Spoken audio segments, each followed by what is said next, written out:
Shalom, selamat sore. Di sini saya akan mempresentasikan tentang mapping the drivers in implementing halal logistik untuk memenuhi assessment mata kuliah Kapita Selecta. Perkenalkan, nama saya Nathaniela Luvena Pancarego dengan NPM 1612088 dari 3 Logistik C.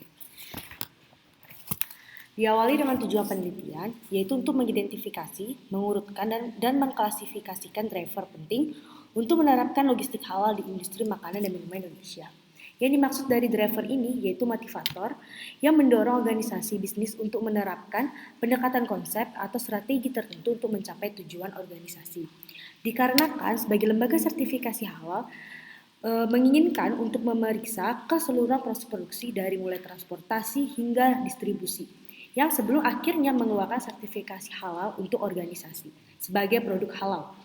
Selanjutnya ada metodologi penelitian digunakan, yaitu menggunakan pemodelan struktural interpretatif atau ISM, yang dimana ISM merupakan permodelan yang digunakan untuk menganalisis elemen-elemen sistem dan memecahkannya dalam bentuk hierarki.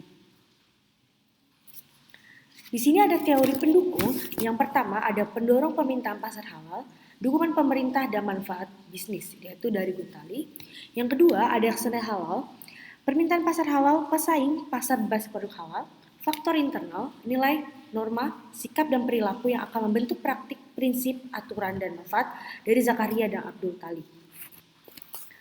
Nah, dalam penyelesaian ini kita menggunakan 5 orang ahli sebagai responden yang akan mengisi kuesioner. Di antaranya 4 orang ahli merupakan perwakilan dari perusahaan terpilih di bidang makanan dan minuman, dan yang kedua merupakan 1 orang ahli menggunakan perwakilan dari LPPOM MUI sebagai bagian dari pembuatan kebijakan. Dalam prosesnya, kita menggunakan matriks keterjangkauan yang akan diisi ataupun dijawab oleh 5 para ahli ini dengan kriteria yang pertama, meningkatnya permintaan pasar halal. Kedua, pelanggan membutuhkan perusahaan bisnis untuk beroperasi berdasarkan persyaratan halal. Ketiga, pemerintah menawarkan bantuan keuangan untuk mengimplementasikan logistik halal atau mendapatkan sertifikasi. 4. Pemerintah menyediakan infrastruktur yang cukup untuk melaksanakan logistik halal. 5. Distributor dan pengecer meminta surat jaminan halal kepada kami sebelum menerima produk. 6. Jaminan halal memudahkan kami untuk mendistribusikan produk ke negara muslim lainnya. 7. Persaingan dengan usaha lain dalam hal harga, kualitas, dan jaminan kehalalan. 8. Citra terhormat bagi kami dalam melakukan logistik halal. 9. Komitmen badan usaha untuk memastikan bahwa persyaratan halal diterapkan pada setiap aspek proses produksi. 10. Komitmen badan usaha untuk memastikan keamanan pangan dengan memenuhi persyaratan syariah. 11. Badan usaha ingin memastikan lebih banyak pelanggan baru.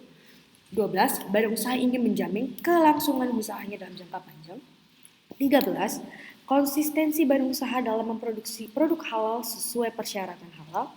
14. Badan usaha ingin memastikan bahwa proses produksi dapat memenuhi persyaratan halal ketika melakukan audit internal. 15. Badan usaha ingin memastikan bahwa mereka serius mengambil tindakan korektif setelah menerima keluhan terkait produk halal. 16. Badan usaha ingin memastikan bahwa mereka memiliki fasilitas yang sistematis bagi pelanggan untuk mengajukan keluhan terkait produk halal. Di sini kita bisa melihat bahwa dalam kriteria pertama sampai ke 16, begitu juga dari dependence dan driving power itu akan ditambahkan di antara nilai 1 dan 0. 1 artinya iya dan 0 artinya tidak. Ketika dalam driver pertama dihitung dengan nilai poin 12, itu artinya akan ditempatkan pada yang paling utama, yaitu paling yang didahulukan motivasinya terlebih dahulu ataupun sarana strategi terlebih dahulu. Seperti yang kita lihat dalam struktur hierarki bertingkat model penggerak bisnis atau ISM. Seperti diketahui dalam yang di sebelumnya, untuk nomor 12 itu merupakan yang paling tinggi berdasarkan perhitungan satunya.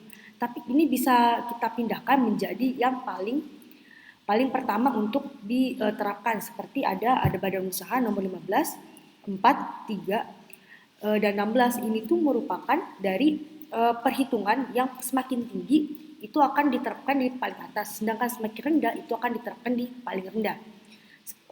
Selanjutnya, kita bisa lihat juga dalam meningkatnya permintaan pasar halal dan jaminan yang halal menggunakan kami membersihkan produk ke negara muslim lainnya.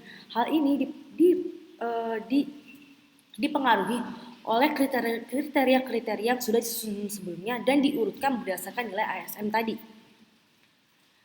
Sehingga kita mencapai hasil Penelitian dan kesimpulan yaitu hasil dari penggunaan metode ASM menunjukkan bahwa peningkatan permintaan pasar halal dan lebih mudah bagi perusahaan bisnis untuk mendistribusikan produk ke negara-negara muslim lainnya karena jaminan halal ada dua pendorong penting untuk meningkatkan implementasi halal logistik by the food dan industri minuman.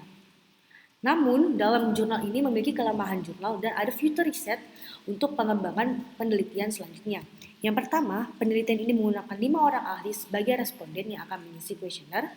Yang kedua, penelitian ini hanya menggunakan metode ASM untuk mengerti hubungan antar driver.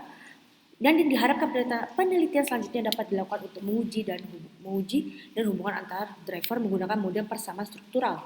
Yang ketiga, metodologi yang ditawarkan dalam studi ini dapat diterapkan dalam industri lainnya. Sekian presentasi dari saya, terima kasih atas perhatiannya.